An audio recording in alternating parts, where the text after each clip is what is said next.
Press media के साथियों को नमस्कार। जैसा कि आप सबको विदित ही है कि दिनांक 27 फरवरी को बीकानेर जिले के डूंगरगढ़ तहसील में असलाव ताल ग्राम पंचायत धनेरू में किसान सम्मेलन का आयोजन किया जा रहा है राजस्थान प्रदेश कांग्रेस कमेटी के निर्देशानुसार।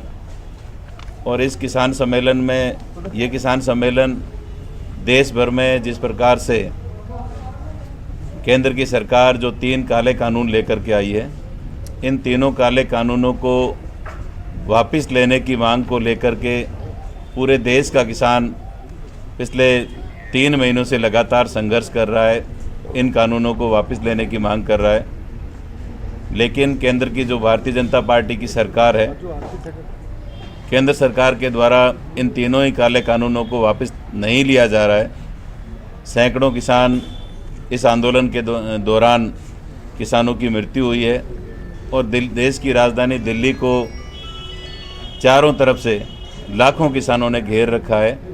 बावजूद इसके केंद्र सरकार पूरी तरह से निरंकुश बनी हुई है। किसानों की जायज़ मांगों के समर्थन में कांग्रेस पार्टी की राष्ट्रीय अध्यक्षा श्रीमती सोनिया गांधी जी, हमारे कांग्रेस के राष्ट्रीय उपाध्यक्ष और युवा नेता राहुल गांधी जी पहले दिन से संसद में, पार्लियामेंट से लेकर सड़क पर लगातार संघर्ष कर रहे हैं, इन तीनों काले कानूनों का विरोध कर रहे हैं। और इस संबंध में कांग्रेस पार्टी लगातार अलग अलग कार्यक्रम आयोजित कर रही है किसानों के समर्थन में।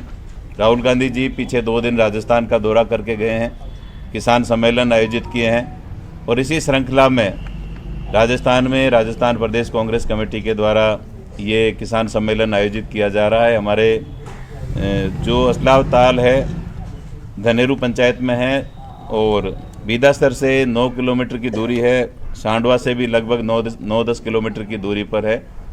और चूंकि किसानों से जुड़ा हुआ मुद्दा है और इसमें कांग्रेस पार्टी किसानों के इस आंदोलन को पूरी तरह से समर्थन देने के लिए ये किसान सम्मेलन आयोजित कर रही है। इस किसान सम्मेलन को संबोधित करने के लिए हमारे अखिल भारतीय कांग्रेस कमेटी के महासचिव व राजस्थान के प्रभारी माननीय अजय माकन जी पधारेंगे। किसान सम्मेलन का समय प्रातः 11 बजे का रखा गया है और राजस्थान के जननायक मुख्यमंत्री आदरणीय अशोक गहलोत जी भी इस किसान सम्मेलन को संबोधित करने के लिए किसानों के बीच में आएंगे। राजस्थान प्रदेश कांग्रेस कमेटी के अध्यक्ष माननीय गोविंद सिंह जी डोटासरा जी भी इस सम्मेलन को संबोधित करेंगे। और किसानों के समर्थन में कांग्रेस पार्टी जब तक केंद्र की सरकार इन तीनों काले कानूनों को वापस नहीं लेती है, तब तक कांग्रेस पार्टी का बूथ स्तर के कार्यकर्ता से लेकर हमारे राष्ट्रीय नेतृत्व तक सभी लोगों ने ये तय किया है कि किसानों के संघर्ष में कांग्रेस पार्टी हर स्थिति में, हर जगह किसानों के साथ खड़ी रहेगी। और इसी परिप्रेक्ष्य में ये सम्मेलन आयोजित किया जा रहा है। चूँकि सुजानगढ़ विधानसभा क्षेत्र के एकदम नज़दीक में ये कार्यक्रम आयोजित किया जा रहा है, तो सुजानगढ़ विधानसभा क्षेत्र के कार्यकर्ता इस किसान सम्मेलन में बड़ी संख्या में जाएंगे। कांग्रेस के तमाम हमारे जिला कांग्रेस कमेटी चूरू ज़िले के सभी कांग्रेस जन इसमें शामिल होंगे। बीकानेर ज़िले से भी बड़ी संख्या में कांग्रेस के कार्यकर्ता और किसान इस सम्मेलन में शामिल होंगे। हमारे प्रदेश के जितने भी कांग्रेस के सक्रिय पदाधिकारी हैं वो शामिल होंगे। आज आप देख रहे हैं कि हमारे प्रदेश कांग्रेस कमेटी की उपाध्यक्षा श्रीमती नसीम अख्तर जी इंसाफ जी, जो हमारे बीकानेर संभाग की प्रभारी हैं, मनोज जी मेघवाल जो युवा कांग्रेस के नेता हैं, वो लगातार इस रैली की तैयारियों के लेकर के सुजानगढ़ विधानसभा क्षेत्र के लोगों को से बात कर रहे हैं, उनको जिम्मेदारियां दे रहे हैं। हमारे सुजानगढ़ पंचायत समिति के पूर्व प्रधान खुशाराम जी गोदारा साहब यहाँ विराजे हुए हैं, ये लगातार अभी रतनगढ़ में मीटिंग लेकर के आए हैं।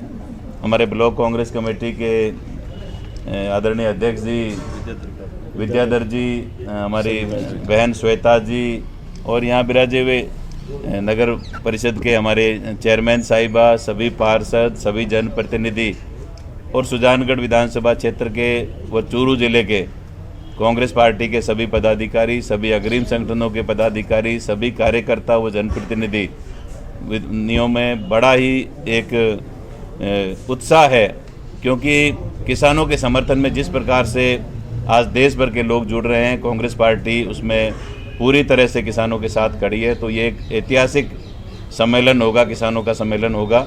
और चूँकि अभी तैयारियां की जा रही है, सभी कार्यकर्ताओं को जिम्मेदारी दी गई है कि ज़्यादा से ज़्यादा कांग्रेस के कार्यकर्ता इस किसान सम्मेलन में शामिल हो, ज़्यादा से ज़्यादा किसानों की इसमें भागीदारी हो।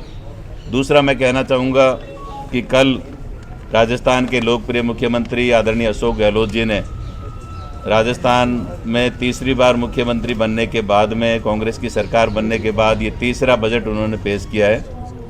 और जो बजट माननीय मुख्यमंत्री महोदय ने कल राजस्थान विधानसभा में प्रस्तुत किया है, कोरोना की विपरीत परिस्थितियों के बावजूद एक बहुत ही शानदार बजट है। इसमें हर वर्ग का ध्यान रखा गया है, इस बजट में हर क्षेत्र का ध्यान रखा गया है। तमाम जो आमजन से जुड़े हुए मुद्दे हैं, जो समस्याएं हैं, पानी, बिजली, सड़क, चिकित्सा, स्वास्थ्य, शिक्षा, कृषि, हर वर्ग का ध्यान रखा गया है। कर्मचारियों के लिए, युवाओं के लिए, विद्यार्थियों के लिए, महिलाओं के लिए, सभी के हितैषी योजनाएं मुख्यमंत्री जी लेकर के आए हैं। और मैं समझता हूं कि इतनी विपरीत परिस्थितियों के बावजूद इतना शानदार बजट जो माननीय मुख्यमंत्री जी ने प्रस्तुत किया है, ये निश्चित रूप से ये बजट राजस्थान को आने वाले समय में विकास को एक तेज़ गति प्रदान करेगा। और राजस्थान में आमजन से जुड़ी हुई तमाम जो जन समस्याएँ हैं, उन जन समस्याओं को, मुद्दों को इस बजट में शामिल किया है। और आने वाले समय में इस बजट की बहुत ही अच्छे तरीके से क्रियान्वित होगी। जहाँ तक चूरू ज़िले की बात करें, निश्चित रूप से चूरू ज़िले में भी बहुत अलग अलग जो मुद्दे थे, जो समस्याएं थी, उनकी घोषणा हुई है।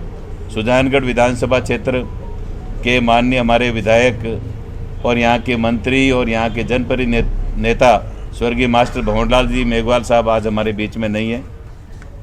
वो एक इस क्षेत्र के विकास पुरुष कहलाए जाते हैं और उनके मन में हमेशा सुजानगढ़ विधानसभा क्षेत्र के विकास की उनकी एक भावना रही है।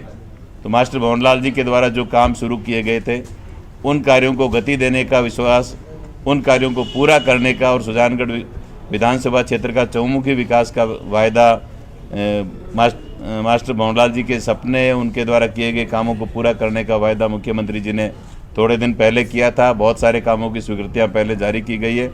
कल के बजट में सुजानगढ़ में बालिका महाविद्यालय मास्टर भंवरलाल जी के नाम से खोलने की घोषणा माननीय मुख्यमंत्री महोदय ने की है।